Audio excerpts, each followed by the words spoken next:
দুধ এবং পাউরুটি দিয়ে একেবারে চেটে খাওয়ার মতো ভীষণ মজার একটি মিষ্টির রেসিপি শেয়ার করছি। প্রথমে লাগছে 1 লিটার দুধ। দুধটা খুব ভালো করে বলক উঠিয়ে নেব। দুধটাকে জাল করে গাঢ় করে নিতে হবে। দুধ থেকে আমি মালাই বানিয়ে নেব। আজকের এই মিঠাই রেসিপিটি তৈরি করতে মাত্র 10 মিনিট সময় লাগবে, আর এই 10 মিনিটে এত মজার রেসিপি আর হয় না। দুধটা খুব ভালো মতো গরম হয়ে গেছে আর দুধ অনেক কমে এসেছে। এবার 2 চামচ কর্নফ্লাওয়ার গুলে দিয়ে দিলাম, আর এখানে 2 কাপ চিনি দিলাম। এখানে কর্নফ্লাওয়ারটা দেওয়ার ফলে মালাইটা আর একটু বেশি গাঢ় হবে।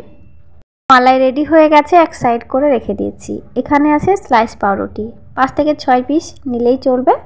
আর আমাদের প্রত্যেকের ঘরে পাউরুটিগুলো সকাল বিকালের জন্য থেকেই যায়। তো এই পাউরুটিগুলোকে আমি এবার 4 ভাগ করে কেটে নিচ্ছি। একটু ছোট করে কেটে নেব।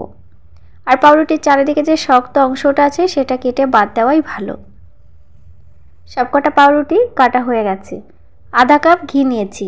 আধা কাপ থেকে 1 কাপ ঘি লাগবে। ঘিয়ের উপরে পাউরুটিগুলো লালচে ব্রাউন কালার আসা পর্যন্ত ভেজে নেব।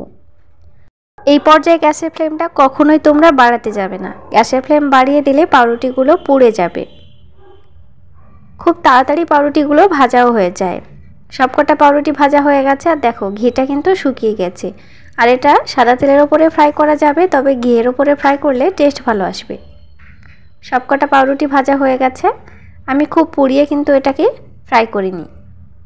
এবার আগে থেকে তৈরি করা যে মালাইটা ছিল সেই মালাইটা দিয়ে দেব। আর এই মালাই ডুবিয়ে দিতে হবে। মালাই এমনভাবে দিতে হবে যাতে সবকটা পাউরুটি মালাইয়ের ভেতরে ডুবে থাকে। অল্প অল্প করে পুরো মালাইটাই দিয়ে দেব। মালাইটা দেওয়ার পরে কিছুক্ষণ পরে কিছু পছন্দ মতো বাদাম ছড়িয়ে দেব। বাদামটা পুরোটাই নিজের পছন্দের উপর নির্ভর করছে। যেটা পছন্দ হবে সেই বাদামটাই তোমরা ব্যবহার করতে পারো।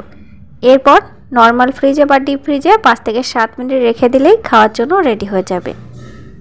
এই মিঠাইটি যে একবার খাবে সে বারবার খাবে। এই মিঠাইটি খেতে এত ভালো লাগে, আর সাথে ঘিয়ের ফ্লেভার আছে। তো কেমন হয়েছে আমাকে জানিও।